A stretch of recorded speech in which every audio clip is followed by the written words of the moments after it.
Dear students, आज का हमारा टॉपिक है exercise section A, unit number 18 magnetic fields. इसमें पहला हमारे पास एमसीक्यूज है। If we reverse the direction of electric current then the direction of the magnetic field will be. तो पहला ऑप्शन है सेम, सेकंड है रिवर्स्ड, थर्ड है टेंजेंट और डी है नॉर्मल। तो इसमें बी का ऑप्शन दुरुस्त है, यानी रिवर्स्ड हो जाएगा। और वो कैसे होगा, इसको अगर हम थोड़ा सा देखें तो फॉर एग्जांपल यहां से मेरे पास करंट गुजर रहा है। तो जब करंट ये मेरे पास यू गुजर रहा है, ठीक है, सो मैं क्या करूंगा कि राइट हैंड रूल को अगर अप्लाई करता हूं तो मेरे पास जो मैग्नेटिक फील्ड बनेगा वो कुछ यू बनेगा।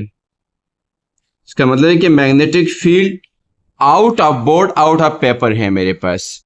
लेकिन अगर मैं क्या करूं, इसके डायरेक्शन को रिवर्स कर दूं, करंट के डायरेक्शन को रिवर्स कर दूं, तो राइट हैंड रूल के मुताबिक ये डाउनवर्ड हो जाएगा। यानी इसमें out of the paper, paper से बाहर की तरफ, और इसमें इनटू द पेपर, यानी पेपर के अंदर की तरफ या बोर्ड के अंदर की तरफ है।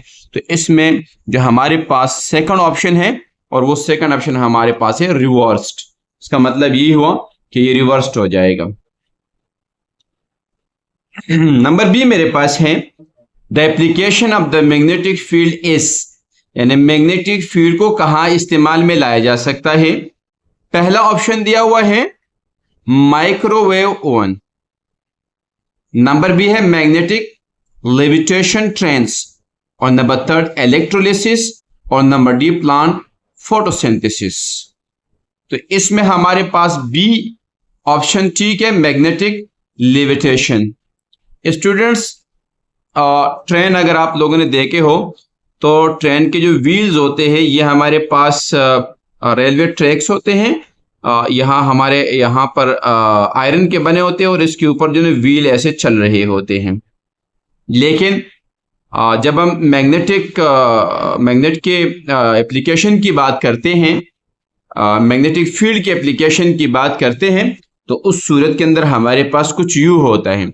यानी हमारे पास ट्रैक्स होते हैं, इसके ऊपर ट्रेन जाता है, तो वो ट्रेन के जो इलेक्ट्रोमैग्नेटिक रेज होते हैं उसकी वजह से इन पटड़ियों के ट्रैक्स, यानी इन ट्रैक्स और इन व्हील्स ट्रेन के दरमियान एक अट्रैक्शन एस्टेब्लिश होती है, और इससे कुछ ऊपर ट्रेन चल रही होती है, दर हकीकत में व्हील मूव नहीं कर रहे होते हैं। तो ये इसकी एप्लीकेशंस हैं। इसका मतलब ये हुआ कि ये हमारे पास बी दुरुस्त है। थर्ड हमारे पास है the equation F is equal to BIL can only be used if the magnetic field, length of the conductor and the electric current are at right angle to each other.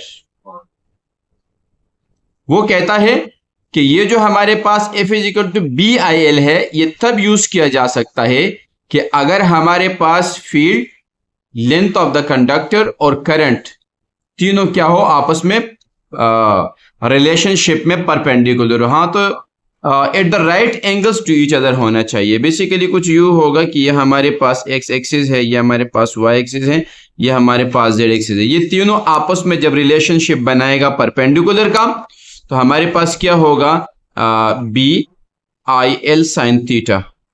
तो हमारे पास ये angle दर हकीकत में जब 90 का होगा, तो ये 90 अगर मैं थीटा की जगह यानी BIL साइन 90 पुट करता हूं, तो मेरे पास आ जाएगा BIL, और ये मेरे पास 1 होता है।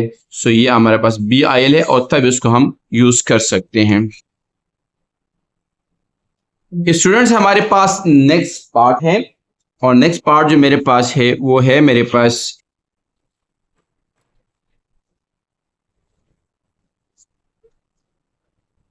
The charge on a particle is doubled. जब किसी चार्ज के ऊपर, किसी पार्टिकल के ऊपर चार्ज को डबल किया जाता है और वेलोसिटी को सेम रखा जाता है, how then the magnetic force on the particle will be. पहला ऑप्शन है आपके पास डबल, सेकंड है हाफ, थर्ड यानी सी है is the same, and number D है क्वाड्रोपेल्ट।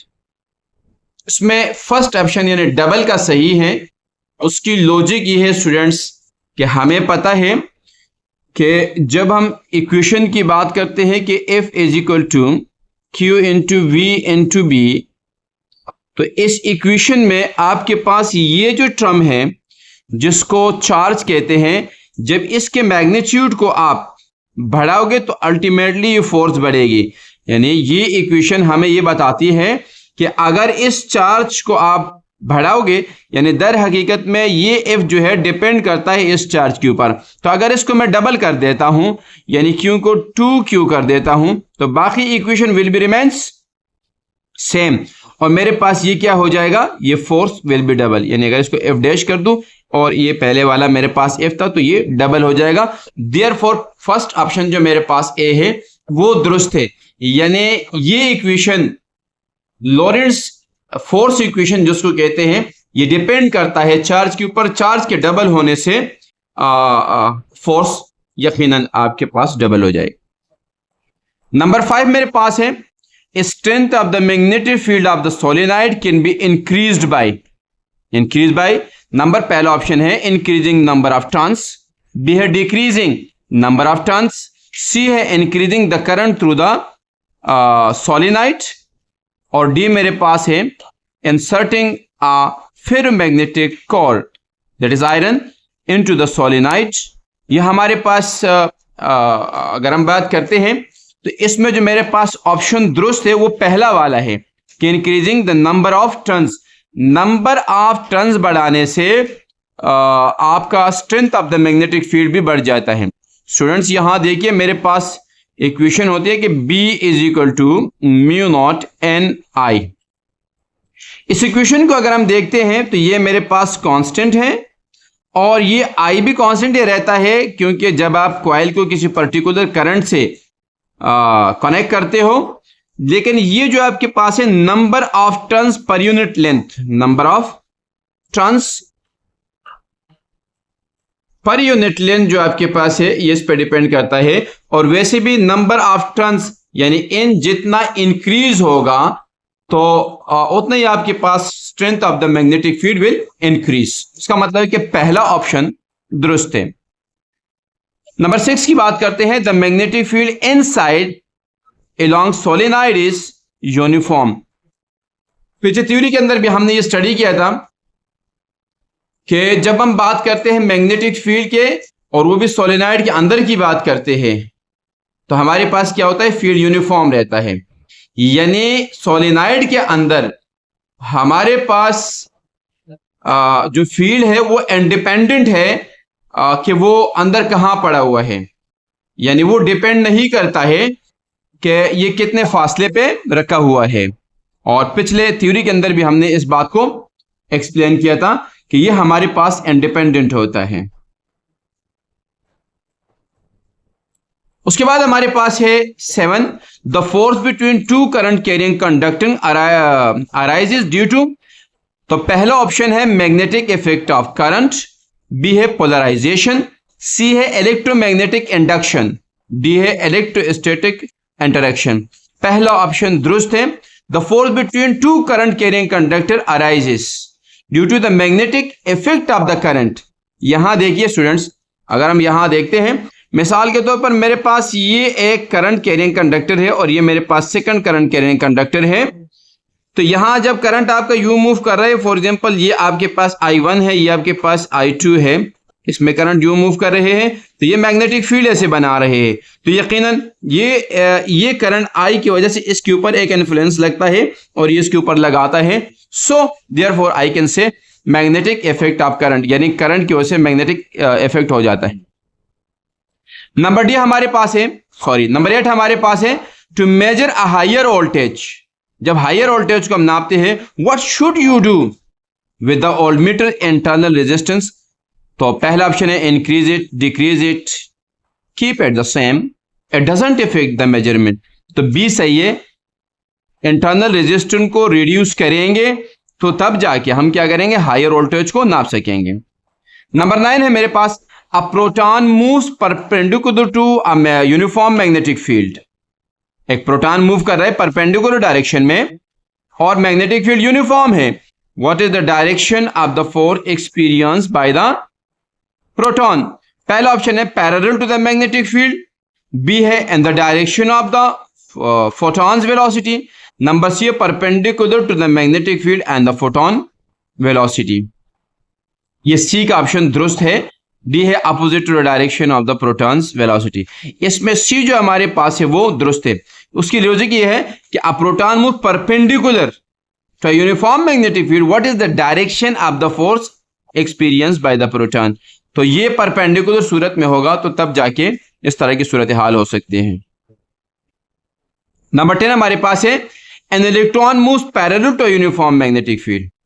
जब बात होती है कि इलेक्ट्रॉन की मूवमेंट है वो फील्ड के पैरेलल में हो रही है, तो यहां पर हमारे पास क्या होता है कि Q V B sine theta होता है और साइन थीटा 0 पुट करते 0 तो पूरा आपके पास क्या हो जाएगा, 0 हो जाएगा।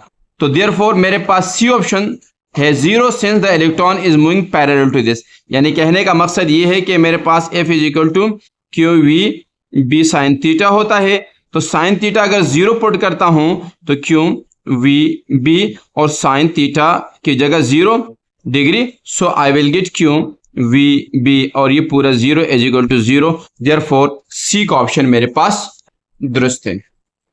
स्टूडेंट्स, अगर आपको कोई एमसीक्यूज में कुछ मुश्किलात हो तो आप लोग कमेंट्स में डाल सकते हो, इंशाल्लाह हम आपको जवाब देंगे। हमारे चैनल को लाइक करें, सब्सक्राइब करें, फॉलो करें अगले वीडियोस के लिए। Thank you.